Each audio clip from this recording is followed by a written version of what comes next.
Hey there everybody, welcome to my channel.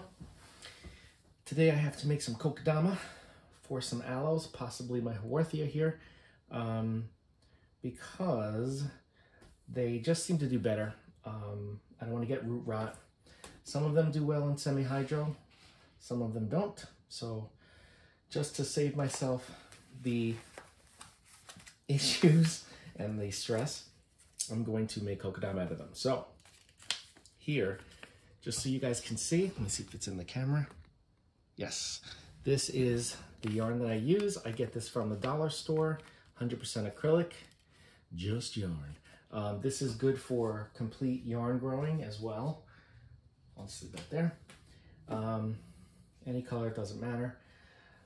This one happens to be purple, which is fine. So yeah. Oh, I gotta get scissors, I forgot. So I'm just gonna talk while I do this, and you guys will see what to do. So I have my pre-moistened sphagnum moss right here, and I got my plants here, and let's just get started because got a lot to do here. Yeah, so one thing that I've learned in growing my plants, my my succulents, my Aloe Haworthia, Gasteria, so many of them do really, really well in kokedama. And I believe it is because the root ball is a lot smaller. Even if you soak it when you're watering, it dries out a lot quicker than like a pot of soil. And they're really easy to water because you just take them and you dunk them, soak them in the water, and then you're done. You don't have to fertilize them very often. They're fine without it. They're used to that. They usually live in poor soils. So yeah, they're very, very, very, very easy. Much easier in kokedama than growing in any other method for me. I always have to say that because people are like, oh, they do fine for me, so whatever. Anyway, this is a regular aloe vera, medicinal aloe. I had 2 leaves that were rotting. It was on in soil, so I took it out of the soil and I said, all right, it's time to make a little kokedama out of this. So I'm gonna keep all the roots as they are, and all I'm gonna do is, let me move this in front so any water drips back into the tray. I'm gonna start covering the roots with the sphagnum moss. There are some bits in here that I don't like, but overall, this is orchid moss. I believe that's what it's called. So I'm just gonna get a small root ball. I don't need a very big one. The bigger the root ball, the longer it's gonna take to dry out. So that would defeat the whole purpose. So I'm just going to add a little bit like that. And succulents in general are typically shallow rooted, so you don't really need anything too crazy as far as how much, I'm just gonna squeeze out the water now, how much moss you need when you're doing this. So I'm just gonna start wrapping this as good as I can. It's a little messy at first, but you could always continue to add in the moss. I wanna make sure you guys can see what I'm doing. You start out loosely, wrapping it loosely, and as I go, I like to tighten it up. Now, one thing that also I've noticed is the tighter the kokedama is, the tighter the moss, the less water it holds. So because these are succulents, I kind of like the idea of that. I don't want this to hold too much water. I want it to hold enough that it'll supply the water to the plant, but then dry out relatively quickly. And these are roots. I don't want to lose the roots, so I'm going to cover any place I see roots sticking out. I'm going to just add a little bit of moss and then continue wrapping. It's a little messy, but everything in gardening is a little messy, isn't it? Okay, I'm going to continue wrapping, I'm not going to do any special design. Sometimes it looks nice if you are wrapping the moss and you kind of keep it evenly spaced, the yarn evenly spaced, because then it looks kind of decorative. I'm not going to do that for this because that's not the purpose of this kokedama. This is just to save its life and to just grow it moving forward in the kokedama. So you can see as I'm tightening it, the water is dripping out, which is what I want. I don't want this to hold too much water, just enough to supply the water to the plant. Okay, I'm just about done with this one. So I'm gonna cut the yarn, and then, let me see how I'm gonna tuck this in. I use the scissors to tuck it into the yarn so I don't have to tie it off, like so. I'll make sure you guys can see. All right, so this one is done. Now, what I eventually, after this video, of course, I'm gonna find either a glass container of some sort or a cup, a jar, something that I'll sit this in so that, and not too tall because I don't want there to be too much humidity in here. Obviously, these are drought tolerant plants, so you don't want them to stay damp or humid. But this will dry out relatively quickly, and this plant will do well. So let me move this over here. Let me just make sure I'm still in camera. Yes, okay. Next up, I want to do this one. This one has a lot of pups, but I noticed that in the lava rock, it wasn't doing so well. So some of the roots died off. Some of them are dry. You can see they just come right off. Yeah, I'm just gonna pull off anything that's dead. Doesn't have much as far as roots are concerned, as you can see. Most of these have died. So this is gonna be a little bit of a challenge to acclimate. I do have some new roots here. So what I'm going to do, let me just get my yarn ready. And move it over there. Okay. Okay, so now I'm going to start, let me squeeze out some of this water. I'm just gonna sit it into the yarn. Again, this one's gonna be a little bit of a challenge because I don't have much of a root base to work with here. The root system is almost non-existent, but this will definitely help the plants in the long run. So let's start wrapping like so, and if it falls, that's fine. I'm just going to continue to add in moss as I tighten with the yarn. Okay. The only thing that's a little bit challenging sometimes is these are the babies in particular, the pups. Sometimes the leaves of the aloe are kind of what is the word I'm thinking of? They're very brittle, so you can easily snap leaves off while you're doing this, which, you know, is counterproductive, but for the most part they're pretty resilient. Okay, I'm gonna add just a little bit more in here, just so I have a little more so the plant can work with some more moss. And we're getting close to the end already. It really is this easy, and you'd be surprised at how well they do. They really respond well to this. I'll probably do a short. I don't know if you can hear me. I'll probably do a short to show you some examples of, because I don't have them up here with me right now, examples of really healthy aloe in kokedama, if I haven't already showed you. I did a video recently of an aloe that I had in semi-hydro, and I had taken that one out because it had the same issue, and I wrapped it in kokedama, and it is doing phenomenally well now. It's got babies like crazy. Okay, this is good enough. I'm going to cut the yarn, and I'm gonna tuck it in for bedtime. Okay, just stick it in there with the scissors. And there we have it. So the babies are all intact. I didn't have any casualties, which is good. But you can see where they're all coming from, that is still open. So now any additional pups that come out won't have to struggle through the yarn, because it's really mostly just the roots that are wrapped up. And the base of the mother plant, which is this one, is opened enough so that new pups can come out. Okay, so that's gonna look really nice in a little cup or a little glass. That's done. This next one is, I believe this is Purple Haze. I kept this the tag. Let's see how this one is doing in here. All right, not too bad. This one isn't doing too bad. The roots are okay, but again, I know it will perform a lot better and feel more secure.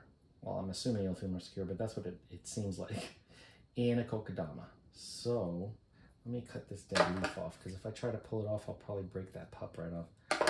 All right, so once again, let's get our moss. And I'll tell you, it really does make a difference what moss you use, because I've used a bunch of different sphagnum mosses, and some of them are just disgusting. They're not clean. They don't look like they have been, what is the word I'm thinking of? They just don't look like they've been treated before they're packaged. And if that's the case, you're going to end up with all kinds of twigs and rocks, and not rocks, but twigs and leaves and all kinds of things that kind of mess up what you're doing. So this one in particular has been the best for me. And let's see, where's the package? It is called Premier Grade, Better Grow Premier Grade Orchid Moss.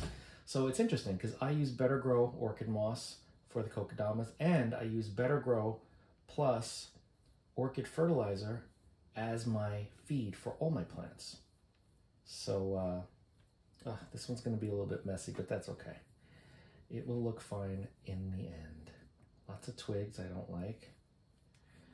But again, this has the least amount of twigs out of the other sphagnum mosses that I have tested or used in the past. Get rid of that twig. And yeah, I'm excited. I'll obviously do a follow-up so you can see how happy these guys are after a period of time. But I love growing succulents, at least in kokedama, because, well, not all succulents. Most of my Echeveria do much better in water culture than anything, so I have them in water culture in full sun. But the aloes, haworthias, gasterias, mostly the aloes though, love being in the kokedama. All right, now I'm gonna tuck that in like I did before. And there we have it. This is all good. I'm gonna pull this out of here so there's room for pups to form. And Purple Haze is ready to go. And let's work on this one. This one was newly placed in semi-hydro, but as you can see, I'm not really, there's not much of a root system here at all. It looks like most of it rotted before I even put it in the semi-hydro, but the semi-hydro didn't help. So the moss is definitely gonna help heal all of this. And I got a nice stem that I can use to stabilize the roots or the moss ball. But obviously there are not a lot of roots there to work with. That's fine. Totally fine. Squeeze out the water. Okay. Let me add as much as I can in here without getting too many twigs. I'm surprised this has so many twigs. Usually this is pretty clean. Okay. It's a messy job, but somebody's got to do it. Okay. Let's start with this. Squeeze out the water. And start with the yarn.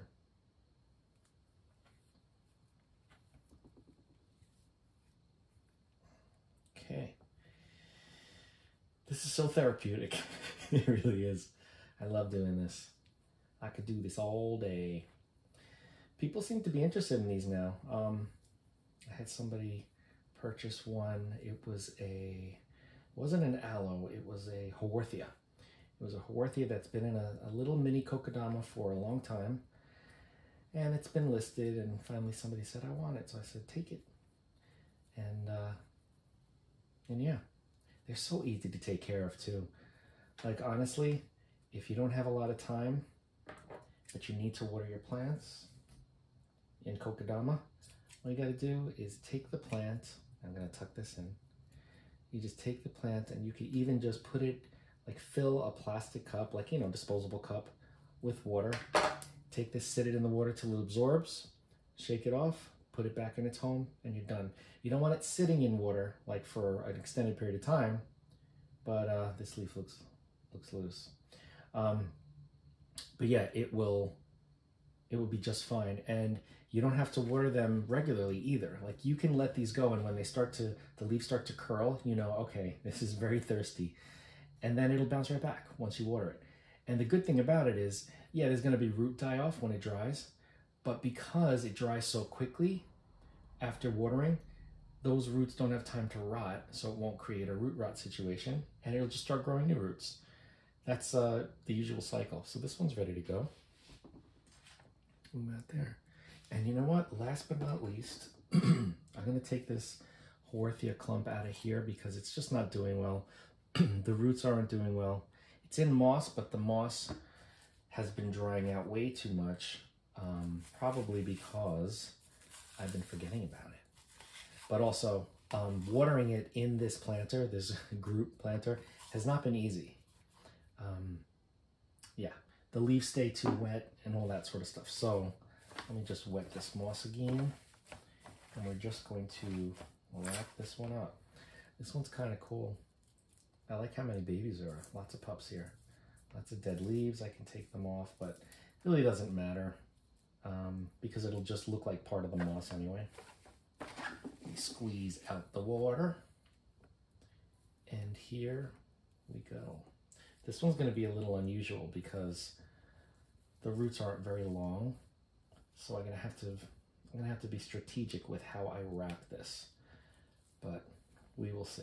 We'll figure it out, right? We'll figure it out together. That's why we're here. Okay, so I'm going to have to add moss as I go. I have a funny feeling because this keeps popping out. Already I can see this is going to pop out of the moss as I'm wrapping it. So this may not be a great candidate for a kokedama at this stage, but I'm doing it anyway. How about that? Yeah, it keeps popping out. Let me put some moss there. Try to wrap it around to keep the root ball contained. Oh, a pup just came off. That's okay. This one will go into a little bit of moss on its own, and then that eventually will be its own plant. Okay, now I can hold on to the root ball, continue wrapping, and then we're gonna be good to go. Yeah, this one's gonna be a little challenge. I can already see that. See, there's like a shelf here. I gotta cut that off. I don't know what that is. Just a twig.